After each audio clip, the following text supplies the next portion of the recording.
큰 은혜 주실 줄 믿습니다. 옆 사람 축복해 주세요. 성령으로 충만하십시오. 아멘. 사람들마다 아끼는 게 있죠. 여러분들은 무엇을 아끼십니까? 아끼는 보물 1호가 뭐냐라고 물어보시면 뭘 대답하시겠어요? 어떤 사람은 자식을 아낍니다. 당연히 아껴야 됩니다. 많이 아끼셔요. 자식들이 우리 부모님은 나를 아끼고 계셔, 이런 느낌을 받아야 돼요. 그런데요, 부모가 자식을 아끼는 것하고 자식이 우리 부모님이 나를 아끼고 사랑하시라고 느끼는 것하고는 다른 문제입니다. 차이가 좀 있어요. 언어가 통해야 되죠. 언어가, 그죠? 그 언어는 말만을 말하는 게 아닙니다. 사랑의 언어를 이야기하는 거죠. 필요한 일입니다. 배우자를 아끼는 사람이 있을 거예요. 당연히 아껴야죠. 남편 아끼셔야 돼요. 아내 아끼셔야 돼요. 근데 제가 장담컨대 자식을 아끼는 것에 반을 따라갈까? 만약에 자식을 아끼는 것만큼 한 70% 정도만 남편을 아낀다면은 많이 달라질 겁니다. 많이 달라질 겁니다. 자식을 아끼는 것만큼 한 70% 정도만 아내를 아낀다면은 많이 달라질 겁니다. 여러분의 담임 목사는 어떨 것 같아요? 저는 아내보다 아내를 한 120% 정도 아끼는 것 같아요. 그 아내 보고도 제가 결혼 초창기 아기 낳을 때부터도 제가 계속적으로 세뇌시키듯이 이야기하고 부탁을 했던 게 있어요. 애들보다 내가 더 우선시되라. 이거는요 제가 괜히 질투 부리고 괜히 욕심내고 하는 게 아니라요, 사실은 부부가 가장 가까워야 돼요. 부부는 무촌입니다. 부모와 자식이 1촌이죠. 형제가 2촌입니다. 형제의 자녀가 3촌이고 형제의 자녀들끼리가 4촌이고 가장 가까워야 되는 거죠. 먹을 것을 정할 때도요, 애들이 뭘 좋아하느냐 그렇게 적으면 안 돼요. 절대로. 남편, 아버지가 뭘 좋아하느냐 그거를 더 우선시해야 돼요. 그거를 애들이 보고 배워요. 애들이요, 자기들이 중심이 돼버려요. 그러면 안 돼요. 아버지가 중심이 되도록 해야 집안 질서가 잡혀요. 이 지혜로운 어머니들은 그거를 잘 할 거예요. 자, 어떤 사람은 새로 산 핸드폰을 아낍니다. 핸드폰이 고장이 날까봐, 떨어졌을 때 타격을 입을까봐 거의 싸가지고 다니는 사람들 봐요. 새 옷을 아끼는 사람도 있어요. 또 새 옷은 아니지만 괜찮은 옷, 꽤 그리 값이 나가는 옷, 그런 한벌 장만을 했는데 그게 이제 다를까봐, 그게 좀 헤어질까봐 아끼는 사람들 있어요. 사실 이쪽도 저하고는 상관이 없어요. 제가 예전에 부교육자로 있을 텐데 새 양복이 생겼거든요. 그러면 저는 새 양복이 생기면 주중에 안 입어요. 주일날 예배 드릴 때 제일 먼저 입어요. 자, 오전 예배를 딱 그렇게 드려서 새 양복을 입고, 그리고 점심 시간에 학생들하고 볼을 차다가 넘어져서 구멍을 내버렸어요. 아내가 뭐라고 했던 기억이 생생합니다. 다쳤는지를 물어봐야지 왜 구멍 난 걸 뭐라 하는지 모르겠어요. 어떤 사람은 차를 아껴요. 차. 당연히 아낄 만하죠. 특히 새 차 샀을 경우에 아낄 만하죠. 캐나다에서 실제로 있었던 실화랍니다. 어떤 젊은이가 어릴 때 힘들게 살았어요. 근데 참 노력을 많이 했고 자수성가를 했어요. 결혼도 했습니다. 아들도 생겼어요. 그리고 인생의 꿈이 뭐였느냐? 꿈이 참 이렇게 썩 그렇게 대단한 꿈은 아니에요. 인생의 꿈이 뭐냐? 돈을 번 다음에 스포츠카를 사는 거. 스포츠카 비싸잖아요. 산 거예요, 그거를. 얼마나 기분이 좋은지 행복한지. 근데 어느 날 또 그 차고에 가서 그 스포츠카를 보고 행복감을 느끼려고 차고에 가는데 차 긁는 소리가 들리니까 끼끼끼끼끼끼끼끼끼 보니까 어린 아들이 거기다가 뭘 이렇게 새기고 있는 거예요. 순간 막 열이 얼마나 나는지 이게 뒤집어져 버렸어요. 공구를 가지고서요, 그냥 손을 냅다 쳐버렸어요. 뒤늦게 아차 싶었지만 늦었죠. 병원 갔는데 그냥 절단된 게 아니라 뭉그러져 가지고 손을 잘랐어요. 아들이 울면서 비는 거예요. 아빠, 다시는 안 그럴게. 용서해 주세요. 차고에 가서 차를 보는데 애가 이제 새긴 글이 눈에 들어오는 거예요. Daddy, I love you. 아빠 사랑해요. 그 아빠한테 그거 보여주려고 아빠가 차를 하도 많이 보니까 아빠가 많이 보는 차에 아빠 사랑해요 이렇게 써놓는데 이 아빠가요 자살했어요. 실제 있었던 일입니다. 아끼는 건 좋은데 그래도 정도껏 해야지. 정도껏. 이게 물건일 뿐인데 손이 더 귀하지. 손을 더 아껴야지. 가슴 아픈 얘기입니다. 어떤 사람은 자신의 얼굴을 아낍니다. 여기 있는 여러분들도 얼굴 아끼죠? 끝없이 뭘 붙이고 팩 바르고 그냥 가꾸고 그냥 또 이제 드물지만 칼도 좀 대고 얼굴 아껴요. 얼굴. 학생들을 아끼는 교사다. 이런 건 좋은 것 같아요. 그죠? 요즘에 꼭 필요한 존재죠. 요즘 교사들은요, 교사할 맛이 안 날 겁니다. 왜냐면요, 혼내면은 애들이 덤벼요. 그죠? 그 체벌 허용해야 됩니다. 제가 시대 뒤쳐졌어요? 아니요. 잘못된 건 혼내서 가르쳐야 돼요. 체벌해서도 가르쳐야 돼요. 근데 체벌하면은요, 휴대폰 돌리죠? 경찰 불러요. 쇠고랑 차서 끌고 가요. 여러분, 휴대폰 한 통화에 쇠고랑 차서 끌려가는 교사를 보면서 애들이 선생님들 존경하겠습니까? 큰일 났어요. 진짜 큰일 났어요. 그 학부모들 등살. 좀 안 좋은 일 해봐요. 난리가 벌어져, 난리가. 개판입니다. 진짜 개판입니다. 이번 주간에 교육부 차관을 만났어요. 저를 포함해서 5명, 교육부 차관 포함해서 4명, 9명 이제 만나서 이런저런 얘기를 나눴어요. 제가 뭐 이렇게 제안한 것들이 있는데 잘 되면 좋을 것 같아요. 하여튼 공교육이 살긴 살아야 되는데, 그러려면 이제 교사들이 살아야 되는데, 그러면은 학생들이 그 모양으로 나와도 학부모들이 개판 5분 전이어도 사명감을 가지고 아이들 정말 아끼는 교사들, 적어도 예수 믿는 교사들은 그런 자세를 보여야 되는데, 그게 잘 안 되는 것 같아요. 그냥 밥 벌어 먹기 위한 수단으로. 그 다음에 버티면은 은퇴 후에 연금 나오니까 연금 받아서 노후 보장된 삶을 살려고. 근데 그렇게 하면 안 돼요. 진짜 아이들을 아껴야 돼요.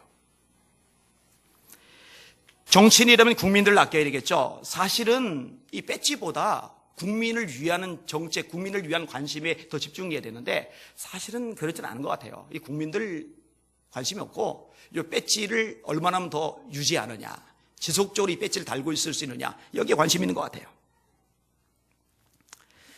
여기는 여러분들은 무엇을 아끼십니까? 이 무엇을 아끼는지를 알면은요, 그 사람의 인격 수준이 드러나고 그 사람의 신앙 수준이 드러납니다. 여러분 진짜로 뭘 아껴요? 뭘 가지고 벌벌벌 떨어요?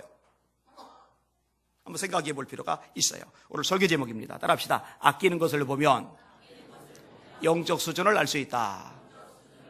자, 한 번 더요. 아끼는 것을 보면 영적 수준을 알 수 있다. 자, 오늘 본문에 보면은요, 이런 것이 잘 드러나요. 요나가 아끼는 것과 하나님이 아끼는 것이 달라요. 수준 차이가 많이 나와요. 자, 말씀을 일단 볼게요. 요나가 이제 화를 내죠. 1절에서 3절까지를 같이 읽습니다. 시작. 요나가 매우 싫어하고 성내며 여호와께 기도하여 이르되, 여호와여, 내가 고국에 있을 때에 이러하겠다고 말씀하지 아니하였나이까? 그러므로 내가 빨리 다시스로 도망하여 싸우리. 주께서는 은혜로우시며 자비로우시며 노하기를 더디하시며 인애가 크시사 뜻을 돌이켜 재앙을 내리지 아니하시는 하나님이신 줄을 내가 알았음이리이다. 여호와여, 원하건대 이제 내 생명을 거두어 가소서. 사는 것보다 죽는 것이 내게 나음이니이다 하니. 요 중간에 말을 보면요, 주님은 은혜로우시고 자비하시고 노하기를 더디하시고 인애가 크시사 뜻을 돌이켜 재앙을 내리지 아니하시는 하나님이고, 이게 좋은 얘기가 나오는 것 같은데요, 이게 약간 비아냥조입니다. 앞뒤 문맥을 보면 이게 비아냥조예요. 하나님 이런 분이 있잖아요, 뭐 이런 식이에요. 1절에 요나가 매우 싫어하고 성내며, 도대체 왜 이렇게 화를 내는가? 요나가 하나님의 말씀대로 이 니느웨 성이 40일이 지나면 멸망할 것이라고 예언을 했어요. 그리고 그 예언의 말씀대로 니느웨가 멸망하기를 바랬어요. 그게 요나의 진심입니다. 이 니느웨는 아수르라는 대제국의 수도입니다. 아수르는 이스라엘을 굉장히 힘들게 했어요. 못되게 굴었어요. 그러니까 민족 감정이 작용하는 거예요. 그래서 이 니느웨가 확 멸망해 버렸으면 좋겠는데, 글쎄 이 백성들이 왕과 더불어 회개를 하는 거예요. 회개를. 용서해달라고 하나님 앞에 회개를 하는 거예요. 그러니까 하나님이 어떻게 하시느냐? 요나서 3장 앞절을 한번 보세요. 앞장 3장 10절. 앞부분에 같이 읽을게요. 시작. 하나님이 그들이 행한 것, 곧 그 악한 길에서 돌이켜 떠난 것을 보시고 하나님이 뜻을 돌이키사 그들에게 내리라고 말씀하신 재앙을 내리지 아니하시니라. 아멘. 용서하신 거예요. 용서하신 거예요.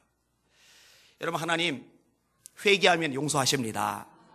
우리 하나님 회개하면 기회를 주십니다. 우리 하나님 회개하면 다시 한번 회복하게 해주십니다.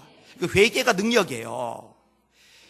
역대하 7장 14절 유명한 말씀 있죠. 내 이름으로 일컫는 내 백성이 그 악한 길에서 떠나 스스로 겸비하여 기도하면 하늘에서 내가 듣고 그 죄를 사하고 그 땅을 고칠지라. 땅을 고치신대요. 땅을. 제가 볼 때요, 지금 우리 대한민국이야말로 회개가 필요한 때입니다. 나라가 정말 어지러워요. 너무너무 힘들어요. 어제 한 청년이 저에게 메시지를 보냈어요. 우리 교회 청년은 아닙니다. 목사님 평안하세요? 궁금해서 연락드려요. 전화는 안 되실 것 같아서. 카톡으로 온 거예요. 하하, 고맙다. 잘 지내지? 뵙고 싶어요. 요즘 나라 소식들이 마음도 아프고 먹먹해서 잠이 안 와요. 이렇게 어떻게 기도해야 할지 막막해서 연락드립니다. 이뻤어요. 자기 문제만 매이지 않고 나라를 보면서 가슴이 아파서 잠을 못 이루는, 나라 사랑하는 마음이 있는 거죠. 여러분, 예수 믿는 사람들은 자기가 발 딛고 사는 그 나라를 사랑해야 됩니다. 이 나라를 소중히 여겨야 됩니다. 나라가 엉망이 되면은 국민들도 힘들어져요. 교회도 힘들어져요. 선교도 타격을 받아요. 그러니까 주님의 일을 잘 감당하기 위해서라도 나라가 안정되어야 돼요. 나도 마음이 많이 아프더라고. 기도하고 또 기도해야지. 무엇이라 기도할까요? 목사님, 울음표시. 이렇게 막막한 적이 없었어요. 제가 답을 보냈어요. 주님, 이 나라를 불쌍히 여겨주세요. 한국 교회를 깨워주세요. 요네요. 그 요나가 탄 배가 풍랑을 만나잖아요. 요나가 바로 섰으면 그 배는 풍랑을 안 만나도 돼요. 이거 원리는 똑같습니다. 하나님의 백성들이 하나님의 교회가 하나님 앞에 바로 서 있으면요, 사명 제대로 감당하면요, 하나님이 그 교회 때문에 나라도 지켜주십니다. 근데 나라가 어수선한 것, 이건 교회도 책임 있는 거예요. 저와 여러분에게도 책임이 있는 거예요. 하나님의 사인이 있는 거예요. 금요 예배 마치고 11시 반에 여기 또 서기청 서울기독청년협회 청년들 모여서 이제 철야 예배를 드리는데, 제가 말씀을 전하는데 9시 예배 때는 그래도 감정을 추스렸는데 11시 반 예배 때 이제 감성이 드디어 터졌어요. 너무 가슴이 아파서 설교하다 말고 울어버렸어요. 너무 마음이 아파요. 우리나라 생각하면. 기도로 시작한 초대 의회를 가진 대한민국이고, 세계에서 필리핀보다도 태국보다도 터키보다도 못 살던 최하층, 세계에서 가장 가난한 우리나라를 그 기도 때문에, 또 수많은 전도자들 때문에, 수많은 성도들, 수많은 목회자들의 기도 때문에 하나님 세계 12번째가 되는 경제 대국으로 만들어주셨고, 세계에서 선교사를 가장 많이 보내는, 인구 비례에 가장 많이 보내는 대한민국이 되게 해주셨는데, 지금 이제 교회 관심이 뭘까? 목회자들의 관심이 뭘까? 성도들의 관심이 뭘까? 우리 선배들은 우리에게 좋은 신앙 유산을 물려줬는데, 우리 앞으로 50년, 100년 후에 우리 후배 교인들에게 무슨 신앙의 유산을 물려줄 수 있을까? 너무너무 가슴이 아파요. 너무너무 마음이 아파요. 어쨌든 저와 여러분이, 그리고 이 땅의 교회들이 하나님이 철저하게 낮아지고 회개하면은 하나님이 다시 한번 기회를 주실 것입니다. 여러분이 그렇게 하실 수 있기를 주님의 이름으로 축원합니다. 회개자가 되실 주의 이름으로 축원합니다. 지금은 깨어 기도할 때입니다. 이러쿵저러쿵 말하는 건 누구나 해요. 비판은 누구나 해요. 뭐 여당이 어쩌니, 야당이 어쩌니, 뭐 대통령이 어쩌니, 뭐 나라가 어쩌니, 이런 말은 누구나 다 해요. 그런데 정말 이 나라의 아픔을, 이 나라의 슬픔을, 이 나라의 이 절망적인 상황을 가슴에 묻고 자신이 꿇어 엎드려 하나님 앞에 눈물로 씨름할 하나님의 사람은 얼마나 되냐 이거죠. 말은 많은데 기도자는 얼마나 되냐 이거죠. 하나님이 입 나불대라고 만드신 게 아니라 기도하라고 만드셨는데, 깨어 기도합시다. 나라를 위한 기도자들 되시기를 주님의 이름으로 축원합니다. 니느웨 같은 악한 도시도 하나님이 용서하시는데, 우리나라도 하나님 회개하면 회복해 하실 겁니다. 자, 다시 원점으로 돌아서 이 니느웨가 하나님의 용서를 받았는데 희한한 일이에요. 근데 왜 요나가 회화를 내요? 아까 말했잖아요. 민족 감정 때문이라고. 감정. 이 감정이라는 게 매이면은요, 이성을 잃어버려요. 분별력을 잃어버려요. 우리나라도 민족 감정이 센 나라 중에 하나입니다. 일본에 대해서 민족 감정이 세요. 자, 일본에 지진이 났어요. 그게 네이버 다음에 기사로 올라갔어요. 그럼 댓글들을 제가 늘 모니터링을 해요. 왜냐면 우리 국민들, 우리 청년들, 우리 청소년들의 의식 수준을 제가 늘 파악을 해야 되기 때문에. 속상해요. 진짜 속상해요. 가슴이 아파요. 그 지진이 나면은요, 어린 애들도 있잖아요. 사회 약자들도 있잖아요. 같이 죽거든요. 잘 됐다는 거예요. 더 일어나야 된다는 거예요. 그냥 바닷물 속에 푹 하고 가라앉아야 된다는 거예요. 만약 예수 믿는다고 하면서 예수 믿는 청년들에게 그런 댓글 쓰는 사람이 있다면 그 사람 예수 믿는 사람 아닙니다. 그죠? 그런 생각하면 안 돼요. 그 감정이죠. 이 감정에 휩싸이니까 이성을 잃어버려요. 판단력을 잃어버려요. 그리고 닦아놓고 얘기했어요. 일본 가라앉으면은 피해는 고스란히 대한민국이 먹게 됩니다. 아셔요 그거? 태풍이 막 바다 건너 오다가 일본의 산불 꺾여서 우리나라 오는 거예요. 아셔요 그거? 그거 우리나라가 그냥 다 맞으면은 좋을 거 없어요. 다른 것들도 역시 마찬가지고요. 나라에 대한 감정만이 아니에요. 사람에 대한 감정도 마찬가지예요. 이 감정을 다스리지 못하면, 이 감정을 통제하지 못하면, 이 감정을 조절하지 못하면 판단력과 이성을 잃어버려요. 내가 하나님의 아들인데, 하나님의 딸인데, 하나님의 사람인데 마치 마귀의 백성인 것처럼, 마귀의 하수인 것처럼 생각하고 말하고 행동하게 된다니까요. 그래서 제가 가끔 설교하다가 여러분들은 예수님의 종이지 감정의 종이 아닙니다, 이런 얘기를 끄집어내잖아요. 여러분들의 주인은 예수님이십니다. 여러분들의 주인은 감정이 되면 안 돼요. 감정 노름하지 마세요. 여러분 감정을 다스리는 능력자가 되셔야 됩니다. 내 힘으로 안 되죠. 성령 충만 받아야 되는 거고요. 자, 예수 믿지 않는 남편이 있어요. 가장 중요한 거는 어떻게 해서든 예수 믿고 천국 가게 해야 되잖아요. 근데 감정이 있어요. 미워요. 꼴보기 싫어요. 소름이 돋아요. 그러면 교회를 가건 말건 예수 믿건 안 믿건 상관없어요. 그냥 싫은 거예요. 그러니까 그 영혼 예수 믿게 해야지, 그 영혼 천국 가게 해야지, 이게 이제 정상적인 판단인데 감정이 앞서니까 그건 싹 사라져요. 미운 것만 남아요. 배기 싫은 것만 남아요. 이게 감정의 위력이거든요. 위력. 오늘 본문의 요나는 더 충격적인 게 선지자가 감정에 매여서 하나님의 뜻을 저버리고 있어요. 하나님이 부르세요. 4절 한번 보세요. 시작. 여호와께서 이르시되 내게 네가 성내는 것이 옳으냐 하시니라. 옳을 리가 없죠. 요나도 알아요. 그러니까 대답을 안 합니다. 여기는 대답을 안 해요. 뒷부분에서 너 성내는 게 옳으냐? 그때는 이제 대답을 해요. 그때는 할 말이 있다 이거죠. 자, 다음 부분 더 읽어볼게요. 자, 요나가 초막을 짓습니다. 5절을 한번 보세요. 5절 시작. 요나가 성읍에서 나가서 그 성읍 동쪽에 앉아 거기서 자기를 위하여 초막을 짓고 그 성읍에 무슨 일이 일어나는가를 보려고 그 그늘 아래에 앉았더라. 이 니느웨에는 당연히 요나의 집이 없어요. 요나를 영접해주고 머물게 해줄 만한 사람들도 없어요. 그러니까 자기가 거할 것을 임시로 초막이라도 대충이라도 이렇게 만들어야 돼요. 오두막 비스무리하게. 그래서 성을 나와서 동쪽, 이 니느웨가 잘 보이는 쪽이에요. 그쪽으로 간 다음에 초막을 대충 짓고 거기 앉아서 도대체 이 성이 어떻게 돼가나 궁금해서 이제 지켜보고 있어요. 자, 이런 요나를 위해서 하나님이 준비를 하나 해주세요. 예비하셨다라고 돼 있죠. 그 다음 절 보세요. 6절 시작. 하나님 여호와께서 박농쿨을 예비하사 요나를 가리게 하셨으니 이는 그의 머리를 위하여 그늘이 지게 하며 그의 괴로움을 면하게 하려 하심이었더라. 요나가 박농쿨로 말미암아 크게 기뻐하였더니. 아멘. 요나가 기뻐하는데 크게 기뻐했대. 크게. 근데 크게 기뻐할 만합니다. 왜냐면 햇살이 막 내리실 때 박농쿨이 이렇게 그늘 만들어주면 서늘하잖아요. 얼마나 좋아요. 얼마나. 땡볕에 있다가 그늘에 가면 얼마나 좋아요. 좋잖아요. 서늘하잖아요.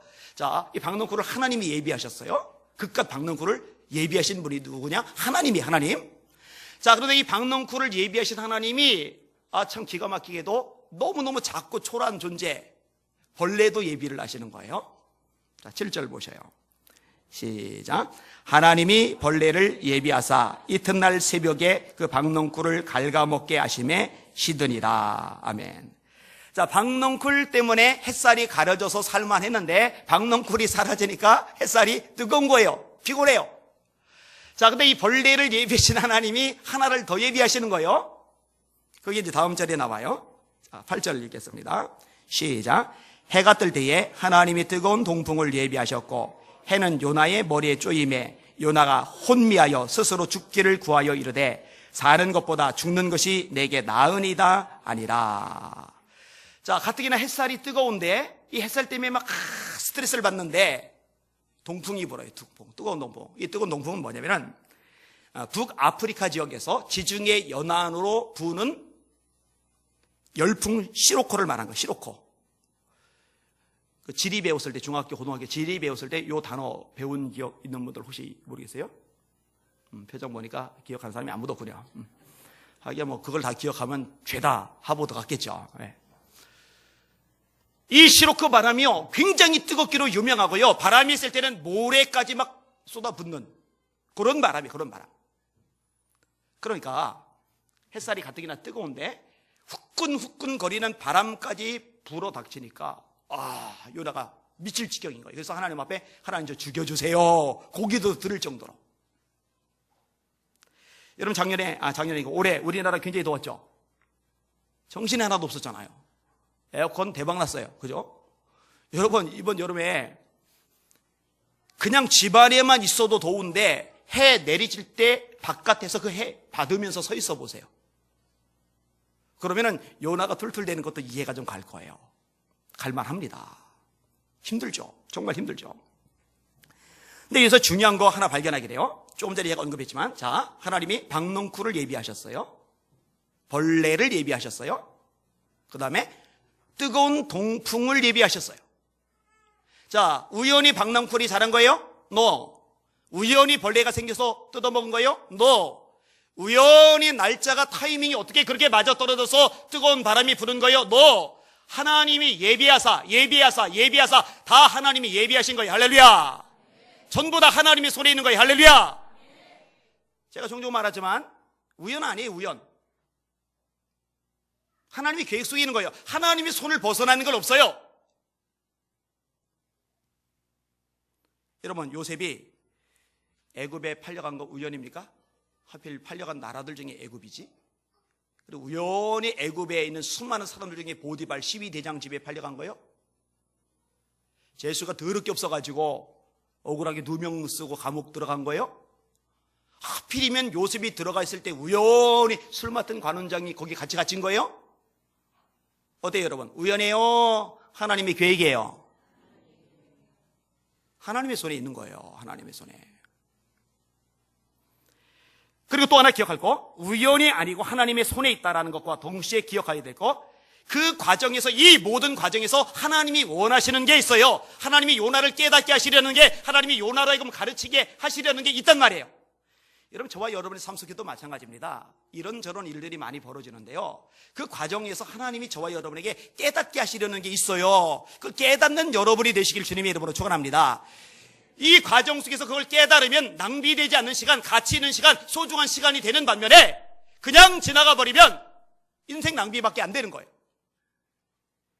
그러니까 똑같은 시간, 때로 힘들고 때로 피곤하고 때로 외롭고 때로 지치고 때로 밑바닥이고 때로 고통스럽고 똑같은 시간을 보내고 나서 이 시간들이 굉장히 복으로 작용하는 사람이 있는 반면에 그냥 낭비된 시간으로 흘러가 버리는 사람이 있는 거예요.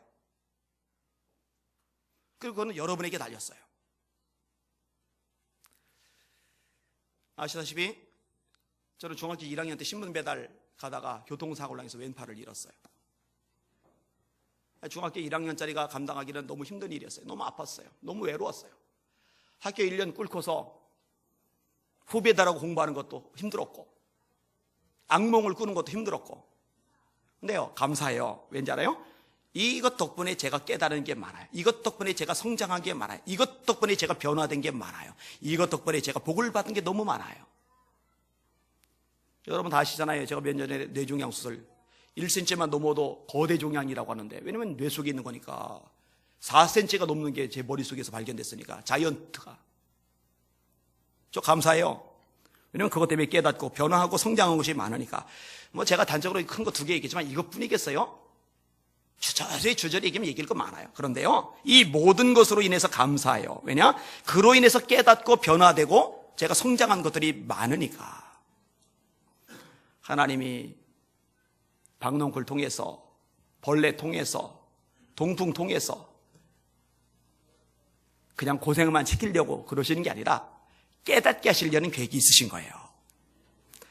자, 요나가 성을 내니까 하나님이 또 물으세요. 자, 9절 보세요. 9절. 이때는 요나가 대답을 합니다. 9절 시작. 하나님이 요나에게 이르시되 네가 이 박농쿨로 말미암아 성내는 것이 어찌 옳으냐 하시니 그가 대답하되 내가 성내어 죽기까지 할지라도 옳으니이다 하니라. 이 9절 보면은요, 이 요나가요 한성적 단단히 하는 사람입니다. 저 같으면 하나님이 야 네가 성내는 거 맞냐? 그러면은 설사 성내는 게 충분히 타당성이 있다 하더라도 하나님 아니에요. 이랬을 거예요. 하나님이 부르시니까 요나 봐요. 내가 죽어도 성내는 거 맞는데요? 사실 제가 그래서 요나를 싫어해요. 우리 애들이 저한테 이런 태도 보여봐요. 그냥 안 놔둡니다. 근데 어떻게 하나님 앞에 그죠? 와, 대단해요. 이때 하나님이 중요한 걸 말씀하시잖아요. 자, 10절 보세요. 10절 시작. 여호와께서 이르시되 네가 수고도 아니하였고 재배도 아니하였고 하룻밤에 났다가 하룻밤에 말라버린 이 박농쿨을 아꼈거든. 11절 시작. 하물며 이 큰 성읍 니누에는 좌우를 분별하지 못하는 이가 12만 명이요 가축도 많이 있나니 내가 어찌 아끼지 아니하겠느냐 하시니라. 아멘. 자, 박농쿨 요나가 심었어요? 너. 요나가 물 줬어요? 너. 한 거 아무것도 없어요. 그냥 혼자 나서 혼자 사라진 거예요. 하룻밤에 나서 하룻밤에 사라진 거예요. 별 가치 없는 거예요. 별 대단한 거 아니에요. 그런데 요나가 아껴요. 막 속상해요. 열날 정도로 아껴요. 왜? 자기에게 도움이 됐거든. 햇볕을 막아줬거든. 근데 이렇게 자기의 도움이 되는 게 사라졌던 거, 이것 때문에 아까워가지고 씩씩거려요. 하나님 말씀하는 거예요. 야, 너 심지도 않았고 네가 재배도 않았고 하룻밤에 났다 하룻밤에 사라진 박농쿨도 네가 아끼는데 봐라, 이 니누에는 자유를 분별치 못하는 사람, 다시 말해 어린아이들, 갓난아이들, 저 유아실에 있는 꼬매기 같은 애들이 12만 명인데 내가 그들 아끼는 게 당연한 거 아니냐. 당연하잖아요. 하나님 그거 깨닫게 하시는 거예요. 박농쿨 통해서, 벌레 통해서, 동풍을 통해서 그걸 깨닫게 하시는 거예요. 그 많은 영혼들을 아끼는 것, 그게 하나님의 마음. 근데 민족주의 감정에 매여서 요나는 그 생각을 못하는 거예요. 그러면서 박농쿨을 아끼는 거예요. 수준 차이가 너무 벌어져요. 여러분에게 질문하고 싶어요. 여러분들에게는 사람들을 아끼는 마음이 있습니까? 어때요? 영혼들을 아끼는 마음이 있습니까? 세상 그 무엇보다 한 사람, 한 영혼을 아끼는 마음이 더 커지기를 주님의 이름으로 축원합니다. 그게 예수 믿는 사람이죠. 여러분, 예수님이 십자가에 못 박히셨어요. 얼마나 고생을 하셨어요? 그 직전까지 겟세마네 동산에서 기도하시는데 땀이 땅에 떨어지는 핏방울이 될 만큼 기도하셨다고 누가복음에 말씀하고 있잖아요. 그 기도 이후에 안나스 전임 대제사장에 의해서 신문을 받잖아요. 그 후에 신임 대제사장 가야바에게 신문을 받잖아요. 그 후에 빌라도에게 가서 신문을 받잖아요. 그 다음에 헤롯에게 가서 신문을 받잖아요. 다시 빌라도에게 와서 신문을 받잖아요. 자기들은 돌아가면서 하죠. 쉬어가면서 하죠. 마셔가면서 하죠. 예수님은 마시지도 못해요. 쉬지도 못해요. 뺑뺑이 돌리는 거예요. 그리고 군인들에게 넘겨서 채찍을 맞으셨잖아요. 뼈까지 드러날 만큼. 그러니 그 몸으로 십자가 메고 골고다 올라갈 길이 없는 거예요. 잔인한 로마 군인이 봐도 체력이 소진된 거예요. 그래서 구레네 사람이 지나가는 거 잡아다가 억지로 예수님 십자가 지고 올라가게 하잖아요. 그리고 골고다에서 손과 발에 못을 박아 매달아 놨어요. 내가 목마르다, 그거는요 육체적으로도 목마른 거예요. 그렇죠. 밤새도록 땀 흘려 기도하시고 나서 계속 신문 나가다가 채찍질 당하다가 골고다까지 왔으니 얼마나 갈증이 심하게, 탈수 현상이 극심하죠. 통증이 전신을 파고들죠. 근데 그때 말 시키는 거예요.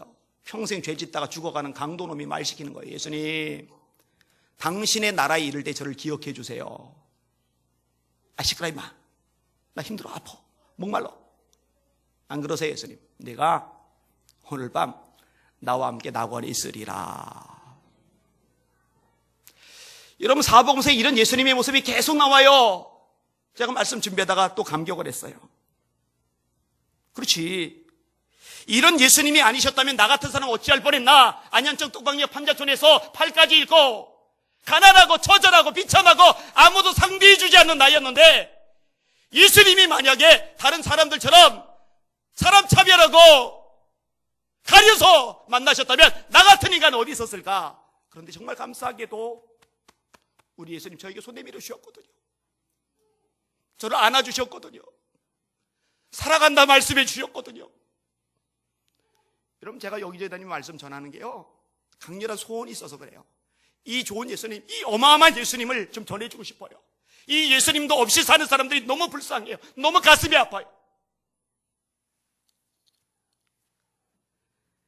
참 다행이다, 예수님 이런 분이셔서. 참 감사다, 예수님 이런 분이셨어.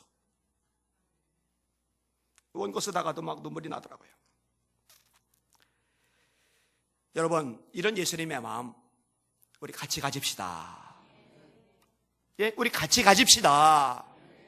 여러분, 구두 하나 잃어버려도 찾잖아요. 반지 잃어버리면 찾잖아요.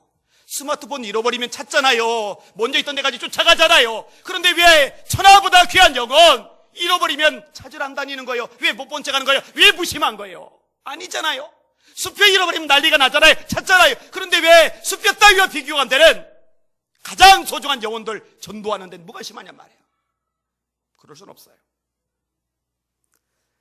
몇 가지만 말씀을 드리고 정리할게요. 따라합시다. 영혼들을 위해 기도합시다.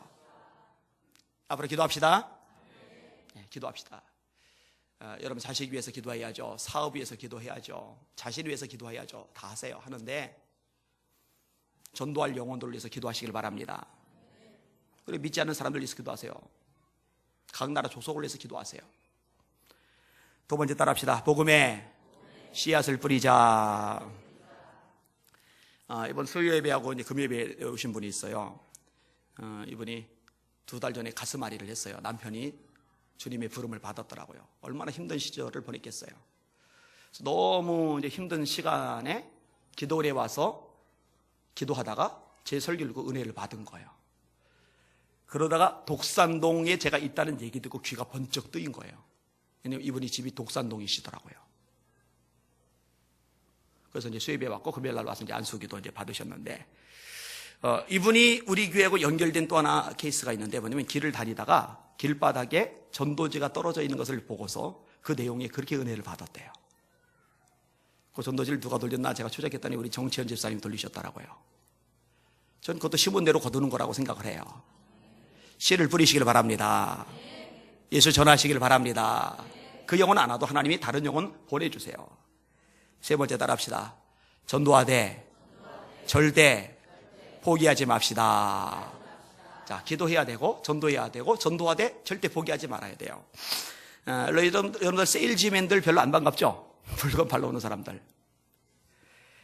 그런데요, 유능한 세일즈맨은요, 고객을 방문할 때마다 명함을 놓고 오는데 보통 100장 정도까지 이 고객이 명함을 받으면은요, 계약을 한답니다. 계약을. 일본 보험회사의 톱 세일즈맨이 있는데, 보험이 필요 없다는 한 고객을 254번을 만나서 계약을 맺었어요. 미국의 톱 세일즈맨인 짐 브로더스라는 사람, 이 사람은 가장 많이 만난 사람이 318번 만나서 거래를 개설을 했어요. 한 세일즈맨 얘기도 읽었는데, 이분은 한 고객을 설득시키기 위해서, 다른 고객이 빨리 된 사람도 있겠죠. 근데 한 고객을 설득시키기 위해서 19년이 걸렸어요. 19년. 그래서 세계 기록을 세웠습니다. 이 세일즈맨의 세일즈 철학이 뭐냐? 한 번 팔겠다고 마음을 정하면은 내가 죽든지 고객이 죽든지 둘 중에 하나 죽을 때까지는 포기하지 않는다. 그러니까 19년 만에 해버린 거예요. 포기해서 그렇죠. 포기 안 하는 사람들이 뭔가 해내잖아요. 그런데 여러분, 물건 파는 것하고 비교되지 않는 게, 계약 체결하는 게 하고 비교되지 않는 게 한 영혼 살리는 거거든요. 절대 포기하지 맙시다. 아멘. 말씀을 정리할게요. 인도 수마트라 선교하던 몰간 선교사님 이야기하고 정리하겠습니다. 이분이 이제 부임에 선교를 하는데 안 되는 거예요. 주민들의 마음이 너무 강팍한 거예요. 그래서 2주일간 금식을 작정하고 기도를 했어요. 여러분, 2주일간 음식을 안 먹었으니 얼마나 탈진, 얼마나 기진맥진이겠어요? 그 몸으로 돌아왔는데, 글쎄 기도하고 왔는데 딸이 생사를 헤매는 거예요. 열병이 걸린 거예요. 근데 진짜 심각해서 죽어가는 거예요.